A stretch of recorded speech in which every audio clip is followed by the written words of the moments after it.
I chose UVA because of the marching band. So it came down to two schools, and it was the marching band at UVA. When I came to visit, I remember seeing a rehearsal on Carsville Field. I saw the band, I saw them rehearsing, and I was just blown away. And I went to the other school, and it was not the same experience. And so that's honestly what it came down to, was the band.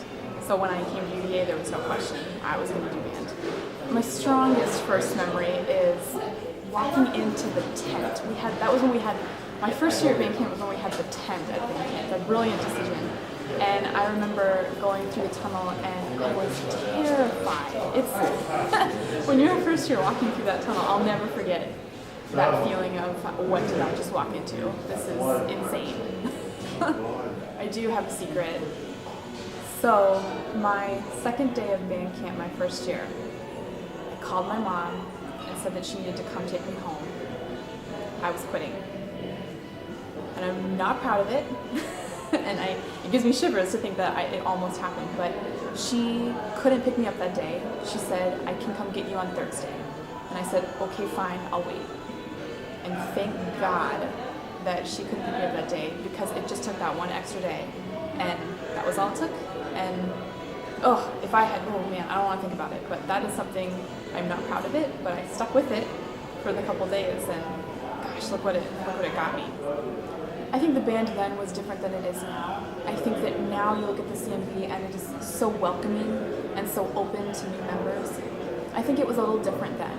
I think coming in as a first year, it was very overwhelming, and it was so different from anything that we had known in high school or anything before. So when you weren't reached out to, it made it really difficult.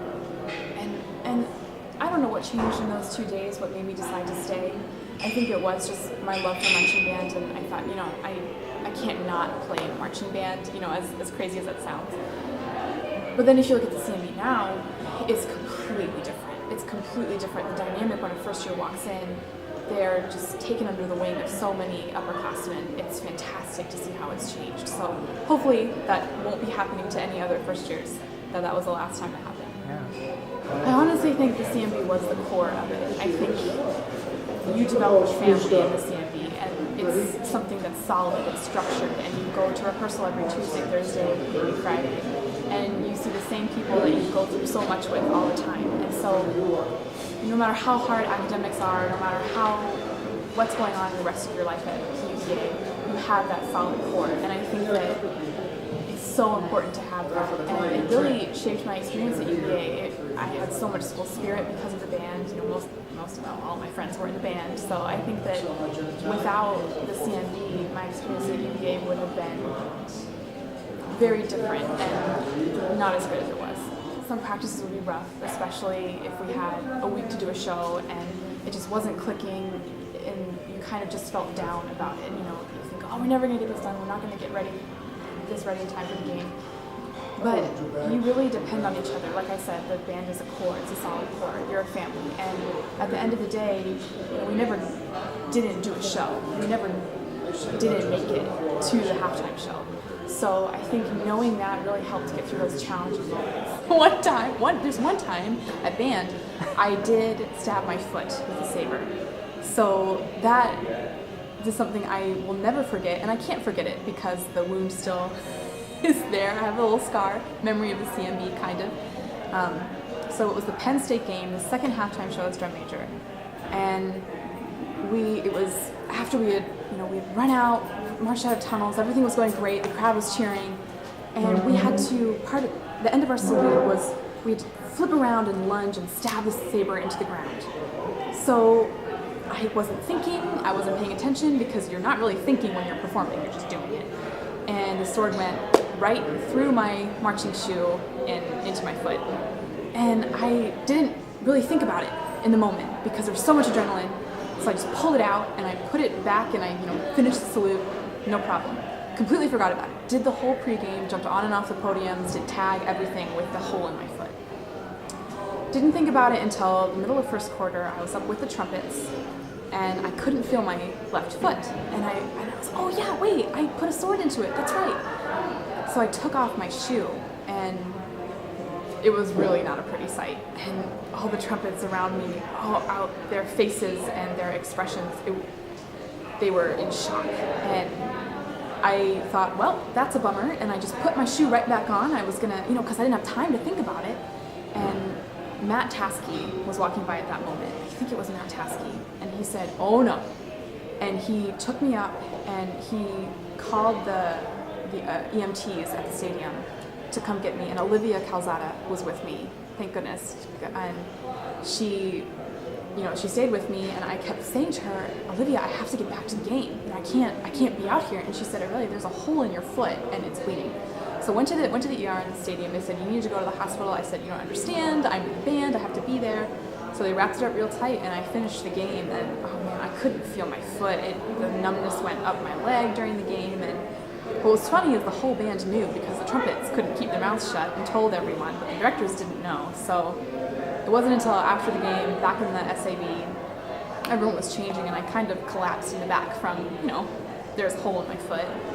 And Mr. P's, he was so wonderful. When he found out, he was so angry I hadn't told him the second that it had happened after pregame show. He said, "How could you do that, Aurelia?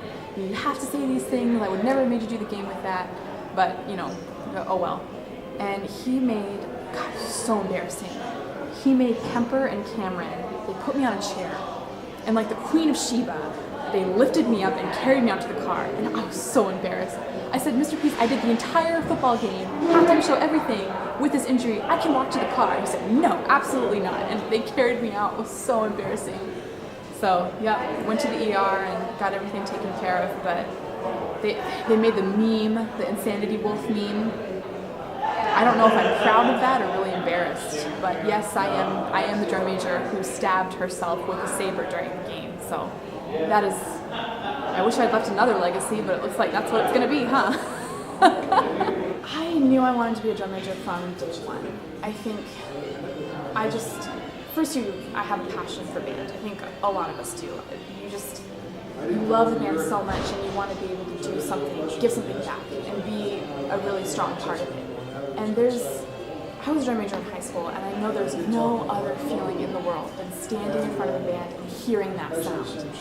And on top of that, being in front of the CMB and hearing the CMB play, oh my God, there's nothing better. And so I knew I wanted to do that. And I just worked towards it for my first 3 years, and the audition process was not easy. And I did audition every year. Learned a lot about myself and a lot about the band throughout those auditions. They really put you through the ringer, but I think that it's definitely a testament of what's to come when you are a drum major at those auditions. But I'll never forget, ever, learning that I was chosen, what that felt like. So it was definitely a journey. Well, I was drum majors with Cameron Ludit, Kemper Steffi, and Stephanie Bell. And we all started at the same time. None of us had been drum majors before, so it was a very rare thing to just all four come in new. So truth be told, we did not know what to expect. But there was something about learning everything together at the same time, going through band camp together for the first time. We just were solid. I've never been part of a better team. And on top of that, we were friends. We were really close friends, and we got along, and I just felt like if I was with those three, we could handle anything that was thrown at us. So I miss them a lot. Those are some incredible people. Well, we all had our quirks, that's for sure, because we were really weird people. We were very weird. Kemper eats the entire apple, so we never let him forget that. So there you go, Kemper. I think he eats the dum-dum stick, the stick of a dum-dum, right? And then the wrapper of gum. He says it can't hurt you because it's wax, which is not true. I love Kemper so much. So interesting.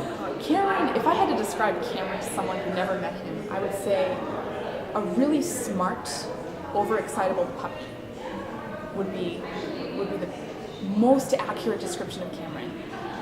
You cannot help but love him. You just love him. But man, is he a ball of energy. I don't know where. And he was doing BME, biomedical engineering, at the same time. But I think those Starbucks fraps that's all he was working on all year. And then Stephanie, I'm so glad I was on the same team with Stephanie.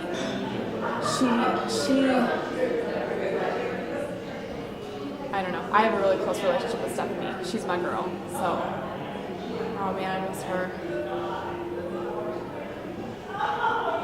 She found everything funny. Stephanie, gosh, she was so, I don't know how to describe Stephanie.